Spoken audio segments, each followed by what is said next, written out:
8 years into the First Punic War, the Roman Republic had effectively contested Carthage's rule over Sicily and Corsica.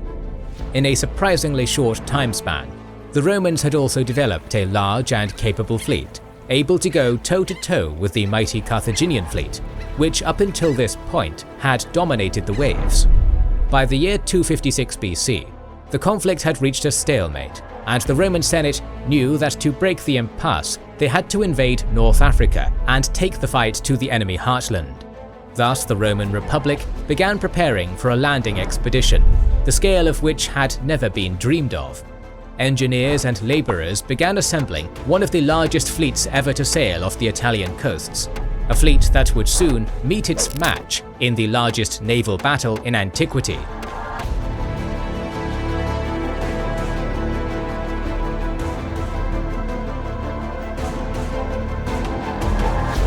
According to ancient historian Polybius, by the summer of 256 BC, the Romans had assembled a fleet of 330 quinqueremes in the port of Messana, as well as an unspecified number of vessels for the transport of troops, animals, and supplies. Each of the quinqueremes was manned by 300 rowers and 120 marines, which puts total Roman manpower at least 138,600, an absolutely colossal force, roughly equivalent to the entire modern population of Pasadena, California. The fleet then sailed southwards, doubled the Cape of Paginus, and then veered westwards, heading to Cape Ecnomus. Polybius states that the Roman land forces happened to be just in that neighbourhood. Presumably, one or more legions were due to embark in preparation for invasion. Unbeknownst to the Romans, the Carthaginians headquartered at Panomus became aware of the plan and rallied an even larger fleet, numbering 350 vessels manned by 150,000 sailors, which is roughly the entire population of modern Tallahassee, Florida. Their combined force left Panomus, stopped at Lilybaeum, and then dropped anchor at Heraclea Minoa. From their anchorage at Cape Ecnomus, the Romans prepared themselves for the crossing towards northern Africa. The consuls in charge, Marcus Atilius Regulus and Lucius Manlius, knew that their ships were slower and less maneuverable than their enemies. Thus, they conceived a formation to provide maximum protection for both the vessels and the cargo. They stationed their own enormous hexareme galleys at the very front, each to be followed by one squadron, following a diagonal line. This gave the formation the appearance of a large wedge. The consuls then placed a third squadron at the base of the wedge, thus closing a triangle. This squadron was also in charge of towing the transport ships, vital for the invasion's success. Finally, a fourth squadron of vessels, described by Polybius as triarii, closed the formation, arranged in a line behind the transports. Back in Heraclea, the Carthaginians were steadying themselves for a major battle in open waters. Their leaders, generals Hamilcar and Hanno, addressed their forces, stressing the importance of a victory. If they emerged triumphant, they could aim at retaking Sicily. If they lost, they were bound to fight for the very existence of their homeland. With their spirits galvanized, the Carthaginians sailed eastwards, ready to quash the Roman invasion in its inception. When Hamilcar and Hanno came into view of the Roman fleet, they gave dispositions for their squadrons to attempt an encirclement maneuver. 3/4 of their vessels arranged themselves in a single line, their bows facing the Romans. Their southernmost squadron, led by Hanno, extended to the open sea, ready to pivot in a pincer movement. The northernmost squadron, under Hamilcar, was slanted at an angle towards the coast, ready to close the pincer from the north.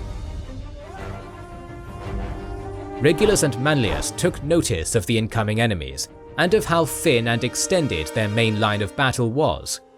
Aiming to break the center of their formation, the consuls ordered for their 2 squadrons to row forward at speed. The Carthaginian ships immediately retreated westwards, prompting the enthusiastic Romans to charge even faster.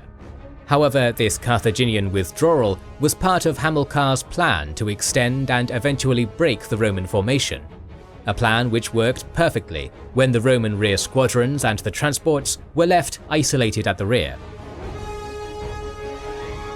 When the Carthaginian center had drawn off the consuls' squadrons far enough, Hamilcar released a signal from his ship. The Carthaginian galleys all turned simultaneously and charged back at their pursuers. A colossal naval melee ensued as each faction fought how they knew best. The Carthaginians outmaneuvered and outflanked the Roman ships, ramming into their sides with their rostra before quickly disengaging and taking on the next target. On the other hand, the Romans made good use of their corvus, the lethal mobile bridge fitted with an iron beak. Once a dropping corvus hooked a Carthaginian ship, the Roman marines swiftly crossed the bridge, disposing of the enemy crew. Regulus and Manlius also actively stormed enemy ships and incited their men to fight with more vigour. At the same time, Hanno's squadron had swung northwards as intended and was facing the 4th Roman squadron, or triarii, gaining the upper hand. Further north, the Carthaginian squadron closer to the coast had pivoted southwards, falling upon the 3rd Roman squadron. To increase their speed, the latter vessels let go of the ropes towing the transport ships, which remained stranded amidst the 3 separate engagements raging around them. The main fight pitched the consuls against Hamilcar and was initially evenly matched, but the Romans had an advantage. Their fleet had been conceived as a landing expedition, therefore they fielded more heavy infantry compared to the Carthaginians, which gave them the edge in close-quarter fights. Eventually, Regulus and Manlius's forces had the upper hand, and Hamilcar ordered his ships to disengage and sail westwards. Manlius's squadron then rounded up several enemy ships as prizes, whilst Regulus ordered for his vessels to row east, going to the aid of the triarii and the transport ships. Regulus's squadron veered north, thus attacking Hanno's squadron from the rear. The morale of the triarii was boosted by the sight of the consular ship and went on the attack. Hanno was now crushed between 2 lines of ships and narrowly escaped to the open sea. This left only 1 Carthaginian squadron on the waters of Ecnomus. This division was closer to the coast, which had engaged the Roman 3rd Squadron, pushing it closer and closer to the shoreline. The Carthaginians, however, did not attempt decisive ramming action, as they had observed the effectiveness of the corvi at close ranges. This allowed Regulus and Manlius to close in on the enemy from 2 separate directions, thus forming a perfect encirclement. Only a handful of Carthaginian ships managed to escape the 3-pronged attack, while 50 vessels and their crews fell into the hands of the Romans.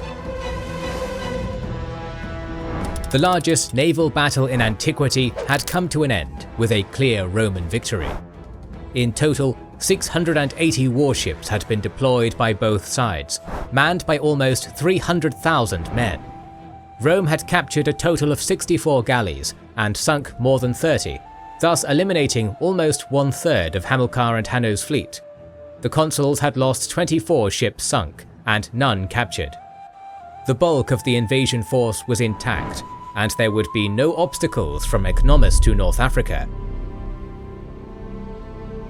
The invading force under Regulus and Manlius swiftly sailed across the Mediterranean, landing at the Hermaean promontory on the northeastern end of the Bay of Carthage.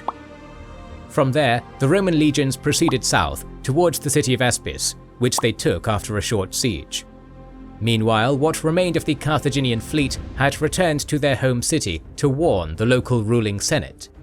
As the Romans were expected to attack immediately, the capital's defences were strengthened. But Regulus and Manlius had other plans. In the days following the conquest of Aspis, their soldiers systematically plundered its rich and fertile lands. The Romans drove vast herds of cattle into their camp, ransacked farms and palaces before setting them on fire, and finally abducted 20,000 inhabitants of the countryside to be sold into slavery. This wealth accumulation may have prompted the Roman Senate to issue an unexpected order. Lucius Manlius would return immediately to Rome with the war booty. Regulus would be left in charge of operations in the Carthaginian territory with 40 ships, 500 horsemen, and 15,000 soldiers. Shortly after Manlius's departure, General Hamilcar returned to his homeland with 500 cavalry and 5,000 foot. In consultation with the other 2 generals, Hasdrubal and Bosta, he resolved to crush the Roman threat. But Regulus maintained the initiative. From Aspis, he marched his soldiers some 100 kilometers to the east, and prepared to attack the city of Adys, the antechamber to Carthage and its bay. The Romans surrounded Adys with their siege works and raided the countryside for supplies. Seeing an opportunity to target their foraging parties, the 3 Carthaginian generals deployed their own army near the besieged city. Numerically, their forces were roughly equal to the Romans, but the locals could boast 2 advantages: highly skilled light cavalry and a detachment of war elephants. Both assets would have seriously harmed the Romans if deployed on open flat terrain. Unfortunately, Hamilcar, Hasdrubal and Bostar decided to concentrate their force on the top of a rocky hill. This tactical blunder was not lost on Regulus, who attacked the hill before the elephants and cavalry could leave their camp. In the early hours of the day, 2 columns left the Roman camp, approaching the Carthaginian hill from opposing sides. When the defenders took notice, the Romans were already marching up the hill, too late to unleash the horses and elephants. The camp's defense was left to mercenary infantry, who staged a gallant sortie, charging downhill at one of the Roman columns. The legionaries were forced into a hasty retreat, and the Carthaginian mercenaries chased them all the way to the plain. But in doing so, they overstretched their lines. The second Roman column took advantage and attacked the mercenaries from the rear, routing them for good. Both Roman columns then reprised their ascent of the hill, closing in on the Carthaginian camp. Behind the palisades, the trio of generals realized that their men had suffered a breakdown in morale and that resistance would have been futile. By the time Regulus reached the top of the hills, his adversaries had already begun to disengage. The elephants and the cavalry cautiously descended onto the level ground and then retreated at speed, followed by the infantry. Regulus's legionnaires gave chase, but soon desisted, preferring to indulge in a more pleasant pursuit, plundering booty. The Romans ransacked the Carthaginian camp, dismantled their trenches, and then overran the entire region. Adys and other towns fell quickly. Amongst his conquests, Regulus chose Tunis as his base of operations. This city was a mere 4 hours' march away from Carthage, and made for a perfect staging point to storm or besiege the capital. According to Polybius, the consul was anxious to achieve a quick victory. As his year in charge was ending, he feared that his successor might despoil him of his hard-earned glory. Moreover, Carthage itself was on its knees. Besides the recent military defeats, the Carthaginians had endured Numidian incursions from the west. Thousands of terrified inhabitants had left the countryside to seek refuge behind the walls of Carthage. As a result, famine and disease were widespread within the city. For reasons not specified by Polybius, however, the normally aggressive and reckless Regulus did not move on the attack, but rather tabled talks with the Carthaginians, proposing terms for an armistice. The local senate accepted to parley in the spring of 255 BC, but the conditions proposed by the consul were simply too harsh. Carthage had to acknowledge Rome's supremacy, form an offensive and defensive alliance with the Republic, give up all of its navy save for 1 vessel, cede Sicily, Corsica, Sardinia and Lipari, and pay an enormous tribute on top. The Carthaginian Senate rejected these terms, described by Polybius as so dishonorable and so unworthy of their past history. Carthage resolved to fight, but the willingness to give battle was not enough to secure victory. Thus far, the Carthaginian army had been let down by the poor choices of its generals. The Senate realized this and understood that a new commander was needed to set the right strategy and drive the Romans back into the sea. One man would rise to the challenge, a mercenary leader forged by the most bellicose culture in ancient Greece, Xanthippus of Sparta.